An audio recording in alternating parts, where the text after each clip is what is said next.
अस्सलाम वालेकुम dear viewers. आज हमारा टॉपिक बहुत ही मजेदार टॉपिक है और बड़ा ही दिलचस्प टॉपिक है। ये वो टॉपिक है जिसने आपको पता नहीं कब से परेशान किया हुआ है।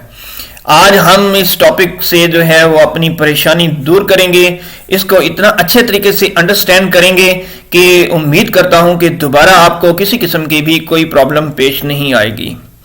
और ये टॉपिक आपको कम्युनिकेशन में, राइटिंग में, हर जगह पे आपके लिए बहुत ही मुफीद होता है, क्योंकि जब भी आप बोलना चाहते हैं तो आपको सेंटेंस के स्ट्रक्चर नहीं आते।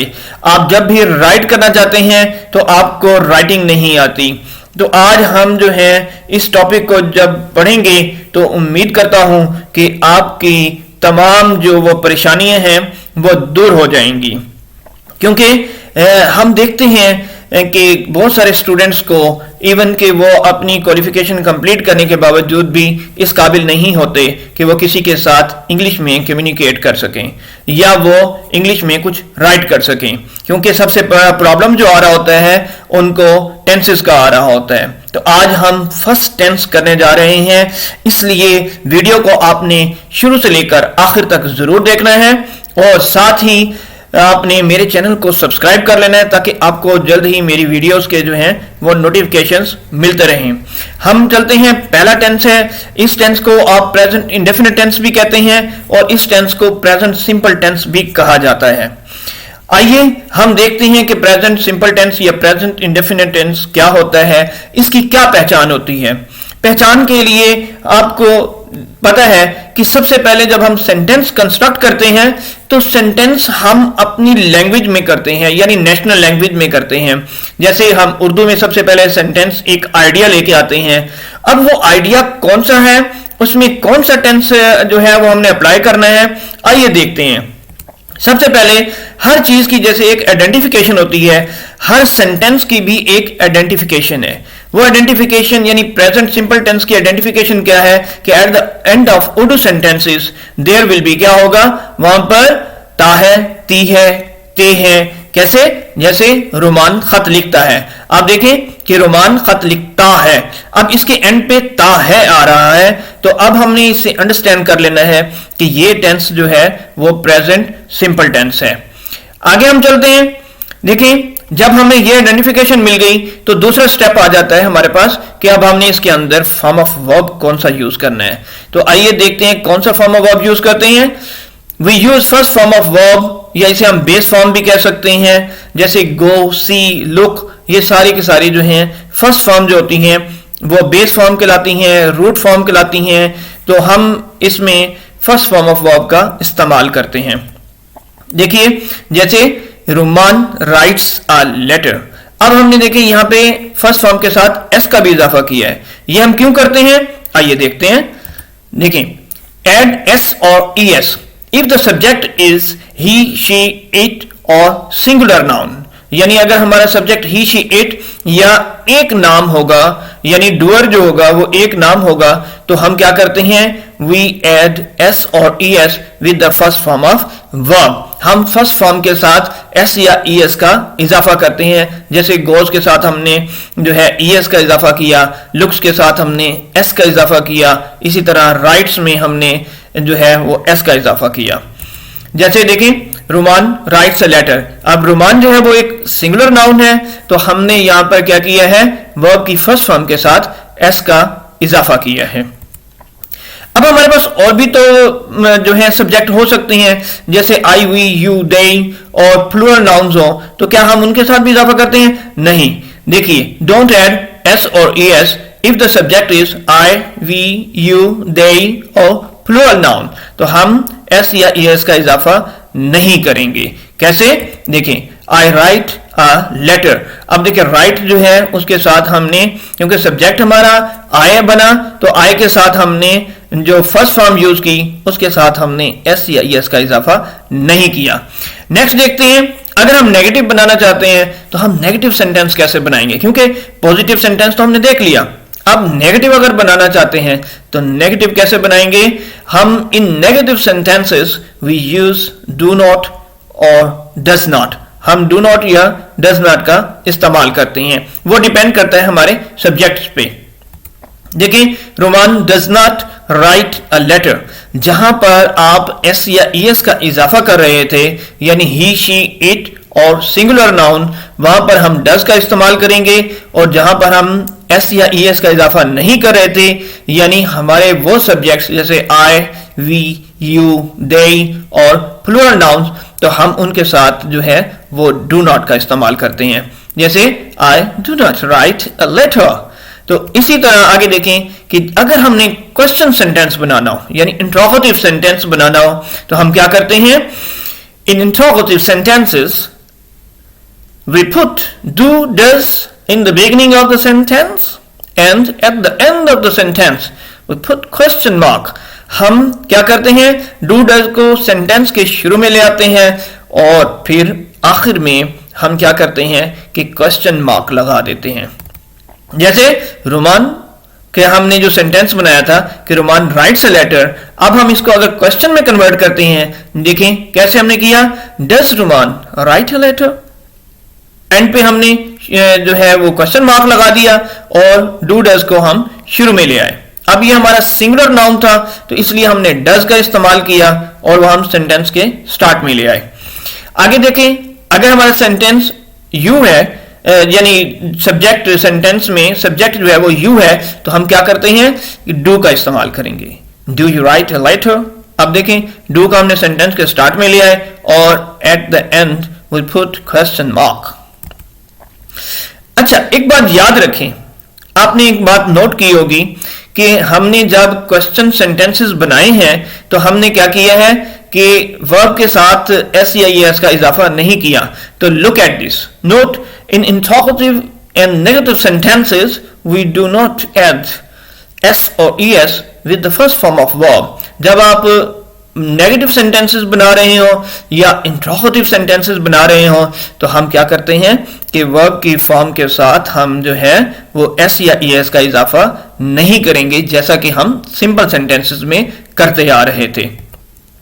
देखें, जैसे Roman does not write a letter. अब देखें, डज नॉट आ गया तो राइट के साथ हमने एस या ईएस का इजाफा नहीं किया। इसी तरह do you write a letter, देखें हमने ये क्वेश्चन सेंटेंस है, तो हमने इस क्वेश्चन सेंटेंस में राइट के साथ एस या ईएस का इजाफा नहीं किया। अब हम आगे चलते हैं कि आखिर इस सेंटेंस को बनाते कैसे हैं। हर सेंटेंस यानी हर टेंस का एक फार्मूला है, वो फार्मूला हम देखते हैं कि अफर्मेटिव कैसे बनाए जाते हैं। लुक एट दिस, सबसे पहले हमारे पास क्या होता है? Subject, then first form of verb, then S or ES, then object, or at the end full stop. Look at this.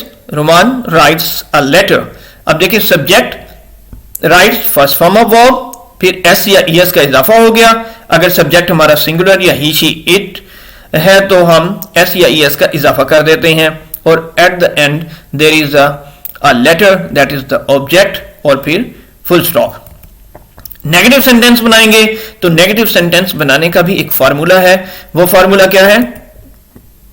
Subject plus do not, does not plus first form of verb plus object. यानी जब हम negative sentence बनाएंगे तो हमने इस बात का ख्याल रखना है कि अब हमने जैसे सिंपल सेंटेंस में हमने एस या ईएस का इजाफा किया था, अब हम वो इजाफा नहीं करेंगे, बल्कि उसकी जगह पे डू नॉट और डज नॉट ले आएंगे। Look at this. Roman does not write a letter.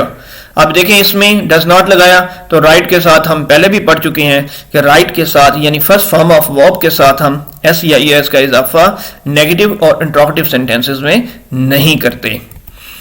Interrogative sentences जब बनाएंगे तो हम उसका फॉर्मूला क्या होगा? Look at this. Do, does in the beginning, then subject, then first form of verb, then object, and at the end there will be question mark. Look at this. Does Roman write a letter?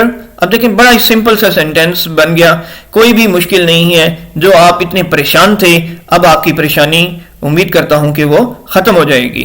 Does Roman write a letter? Does को हम start में ले गए और at the end we put question mark. इसी तरह एक याद रखें कि कुछ क्वेश्चंस हमारे पास ऐसे होते हैं जो हम WH वर्ड से जो है वो क्वेश्चन सेंटेंसेस बनाते हैं, यानी WH interrogative sentences. Look at this one. तो हम क्या करते हैं, WH वर्ड्स को स्टार्ट में ले आते हैं, उनके बाद वही सेम फार्मूला रहेगा, do does, then subject, then first form of verb, then object, and at the end question mark. Look at this, why does Ruman write a letter. अब देखें, वाई सिर्फ हमने शुरू में लगाया है, उसके बाद हमने एंड पे क्वेश्चन मार्क लगाया है, बाकी फार्मूला वही सिंपल इंट्रोगेटिव सेंटेंसेस वाला है। अब हम आते हैं कि इंट्रोगेटिव कुछ सेंटेंसेस ऐसे होते हैं जो हम हु से बनाते हैं। अब हु से जो सेंटेंस बनेगा, तो आप एक बात याद रखिएगा, when we want to make questions with who, but questions with who often don't use do or does। हम इसमें do और does का इस्तेमाल नहीं करते होते। Look at this, जैसे who lives in London, हमने देखें अब who does नहीं लिखा यहाँ पे, because that is wrong। अब देखें, आगे देखें, who plays football at the weekend, who works at Liverpool City Hospital। तो ये हमारे पास जब आप who से सेंटेंसेस बना रहे होंगे, इंट्रोगेटिव सेंटेंसेस होंगे, तो हम उसमें do और does का इस्तेमाल नहीं करते। मैंने कोई भी ऐसा इसमें रूल जो है वो नहीं छोड़ा कि जो आपको बाद में परेशानी का बायस बने। तमाम के तमाम रूल्स को मैंने बहुत ही सिंपल अंदाज में आपको समझाने के लिए यहाँ पे मैंने पुट कर दिए हैं। आप इनको जो है इनके ऊपर प्रैक्टिस करें तो आपके लिए बहुत ही आसानी से ये जो है टेंस जो है वो आपको समझ आ जाएगा। नेक्स्ट चलते हैं नेगेटिव सेंटेंसेस का। तो नेगेटिव सेंटेंसेस में क्या होता है, लुक एट दीज सेंटेंसेस कि आई like tennis but I don't like football। अब don't जो होता है, देखिए don't है, ये है कंट्रैक्शन, हमारे कंट्रैक्शन फॉर्म है ये do not की, तो आप don't यूज कर सकते हैं, लेकिन ये इनफॉर्मल में होता है, फॉर्मल में आपको do not ही यूज करना चाहिए। I don't live in London now, I don't play the piano but I play the guitar, they don't work at the weekend, John doesn't live in Manchester। यहाँ पे देखिए doesn't हमने does not की जगह पे आ गया। Alia doesn't drive to work, she goes by bus। अब ये हमारे पास जो है आपने देखा कि नेगेटिव और इंट्रोगेटिव को हम किस तरह बनाते हैं। ये तो हो गए हमारे पास इसके बेसिक्स, यानी इसके rules, identifications, form of verbs, positive, negative, interrogative. अब हम देखते हैं कि आया कि हम जो प्रॉपर वे है वो टेंसेस को यूज करने का कहाँ पे है, क्योंकि बाज़ औक़ात आप एक लैंग्वेज से दूसरी लैंग्वेज में जब कन्वर्ट कर रहे होते हैं थॉट्स को, तो आप वो सेम फार्मूलाज यूज कर रहे होते हैं। ऐसा नहीं होता, इसके कुछ यूजेस हैं, वो हम यूजेस देखते हैं कि आया कि प्रेजेंट सिंपल टेंस या प्रेजेंट इंडेफिनिट टेंस को हम कहां पर यूज करते हैं। तो बहुत ही मजे के अब मैं आपको रूल्स बताने जा रहा हूं। आप इनको पढ़ने के बाद, इनको समझने के बाद, आप जब लेटर्स को, डिफरेंट लेटर्स को देखेंगे तो आप कहेंगे कि देखें कि कितनी बड़ी बड़ी मिस्टेक्स होती हैं। Look at this, we use the present simple to talk about something that is true in the present। यानी ऐसी बात जो प्रेजेंट में ट्रू हो, उसके लिए आप प्रेजेंट सिंपल टेंस ही यूज करेंगे। कैसे? जैसे I am 19 years old, I am a student, he lives in London। अगर ये उस वक्त जब आप बात कर रहे हो और उस वक्त वो बात ट्रू हो, तो आप प्रेजेंट सिंपल टेंस का इस्तेमाल करेंगे।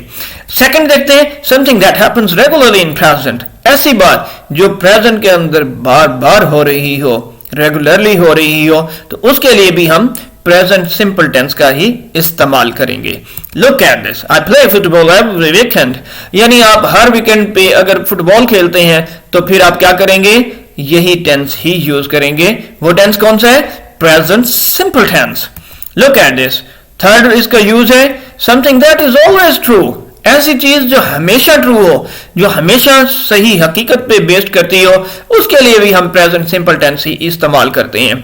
अगर ये आप यूजेस इसके माइंड में रख लेंगे तो बिलीव करें कि जब भी आप कहीं भी कम्युनिकेशन कर रहे होंगे तो आपको प्रॉब्लम नहीं आएगा, क्योंकि आपने सिचुएशन को सिर्फ माइंड में रखना है और वहां पर बोलते रहना है।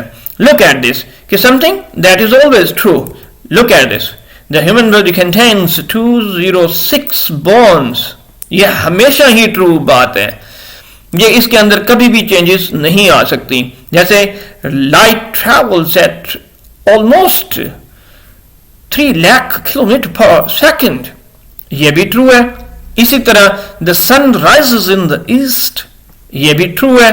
The sun sets in the west, ये भी ऑलवेज ट्रू है ना। तो ऐसी चीजों के लिए, ऐसे कॉन्सेप्ट्स के लिए, ऐसे आइडियाज के लिए जो हमेशा ट्रू हो, उनके लिए भी हम जो है प्रेजेंट सिंपल टेंस का ही इस्तेमाल करते हैं। नेक्स्ट देखें, we often use adverbs of frequency like sometimes, always and never with the present simple tense। जब भी हम ये adverbs of frequency, ये जो हमारे पास sometimes है, always है, never है, तो इनके साथ भी हम क्या करते हैं, प्रेजेंट सिंपल टेंस का ही इस्तेमाल करते हैं। कैसे? Look at this, I sometimes go to the cinema, yes, she never plays football। अब ये एडवर्ब्स ऑफ फ्रीक्वेंसी हैं, तो उनके साथ भी हम क्या करते हैं, प्रेजेंट सिंपल टेंस का ही इस्तेमाल करते हैं। नेक्स्ट देखिए, we also use the present simple tense to talk about something that is fixed in the future. कोई ऐसी बात जो आपने फ्यूचर में फिक्स्ड की हुई हो, जैसे टेलीविजन पे कोई ड्रामा आना हो, जैसे क्रिकेट का मैच स्टार्ट होना हो, जैसे ट्रेन्स के टाइम्स हो गए, जैसे फ्लाइट्स के टाइम्स हो गए, ये फ्यूचर में फिक्स्ड होते हैं ना। तो फिक्स टाइम टेबल के लिए भी हमने क्या करना है, प्रेजेंट सिंपल टेंस का ही इस्तेमाल करना है। तो कैसे करते हैं हम? Look at this, the school term starts next week. अब यह आप देखेंगे अक्सर कि जब लेटर या कोई आपके पास नोटिस आता है तो उसमें लिखा होता है the school term will start next week. That's wrong. When the future time is fixed, any task, anything that is fixed in future, जो बात फ्यूचर में फिक्स्ड होगी तो उसके लिए आपने प्रेजेंट सिंपल टेंस का इस्तेमाल करना है, बगैर किसी परेशानी के, बगैर किसी डाउट के। The train leaves eight 7:45 this evening. अब देखिए इनके टाइम फिक्स होते हैं, तो इनके लिए भी आपने क्या करना है, प्रेजेंट सिंपल टेंस का ही इस्तेमाल करना है। लेकिन जब आप उर्दू से सेंटेंस बना रहे होते हैं तो अक्सर देखने मिलता है, आप खड़े होकर किसी से भी पूछते हैं तो कहते हैं गाड़ी कब आएगी, बस कब आएगी, तो आप उसी को ही वैसे ही, या बस कब रवाना होगी, आप उसी को माइंड में रखते हुए आप जो है उसी उर्दू सेंटेंस को इंग्लिश में कन्वर्ट कर देते हैं, और ये फिर आपका सेंटेंस गलत हो जाता है अकॉर्डिंग टू इट्स यूजेस। आगे देखते हैं, we fly to Paris next week. आपने प्लान कर लिया है कि आपने नेक्स्ट वीक जाना है, तो उसमें ये नहीं कहेंगे we will fly to Paris next week, instead आपने यहां पे ये यूज करना है we fly to Paris next week. आगे देखें, something in future after time words like when, after and before and after, if and unless, यानी in time words के बाद भी हम प्रेजेंट सिंपल टेंस का ही इस्तेमाल करते हैं। कैसे? I'll talk to John when I see him. You must finish your work before you go home. If it rains, we'll get wet. He won't come unless you ask him. तो हम ये time words के बाद भी present simple tense का ही इस्तेमाल करते हैं। आगे चलते हैं, इसके यूज देखिए। We sometimes use the present simple to talk about the past when we are telling a story। जब कभी आप स्टोरी बता रहे होते हैं तो तब भी आपने प्रेजेंट सिंपल टेंस का इस्तेमाल कर सकते हैं, और ये आप कर भी सकते हैं और ये करना भी चाहिए। Look at this. I was walking down the street the other day when suddenly this man comes up, came up नहीं, comes up to me and tells me he has lost his wallet and asked me to lend him some money. Well, he looks a bit dangerous, so I'm not sure what to do. And while we were standing there, अब इसमें देखें, ये मैंने आपके साथ ये bold करके दिए हुए हैं, comes up, tells, asks, looks। तो ये हम जब स्टोरी बयान कर रहे होते हैं, when you are telling a story, you use present simple tense। आगे देखें, when you are going to summarize a book, film or play, then you also use present simple tense। जब आप समराइजिंग कर रहे हो किसी प्ले की, किसी बुक की या किसी फिल्म की, तो आप क्या करते हैं? प्रेजेंट सिंपल टेंस का ही इस्तेमाल करते हैं। How? Look at this one. Harry Potter goes to Hogwarts school, he has 2 close friends. अब यहां पे देखें हैरी पॉटर, या अब आप यानी फिल्म की या बुक की जो है जब समराइजिंग कर रहे होंगे तो then you use present simple tense. इसी तरह आप देखें Shakespeare's Hamlet is the prince of Denmark. One night he sees his father's ghost, and the ghost tells him he has been murdered. तो जब हम देखें कि इसको भी, इसमें भी हमने क्या किया है कि हमने प्रेजेंट सिंपल टेंस का ही इस्तेमाल किया है। tells, is, sees, ये सारे के सारे जो हमारे पास हैं ये प्रेजेंट सिंपल टेंस में हमने जो है इसका इस्तेमाल किया है। तो इस वीडियो को देखने के बाद मैं उम्मीद करता हूं कि आपके कॉन्सेप्ट्स क्लियर हो गए होंगे। मेरी मज़ीद वीडियोस के लिए चैनल को सब्सक्राइब कर लें ताकि आपको मज़ीद वीडियोस के भी नोटिफिकेशंस मिलते रहें।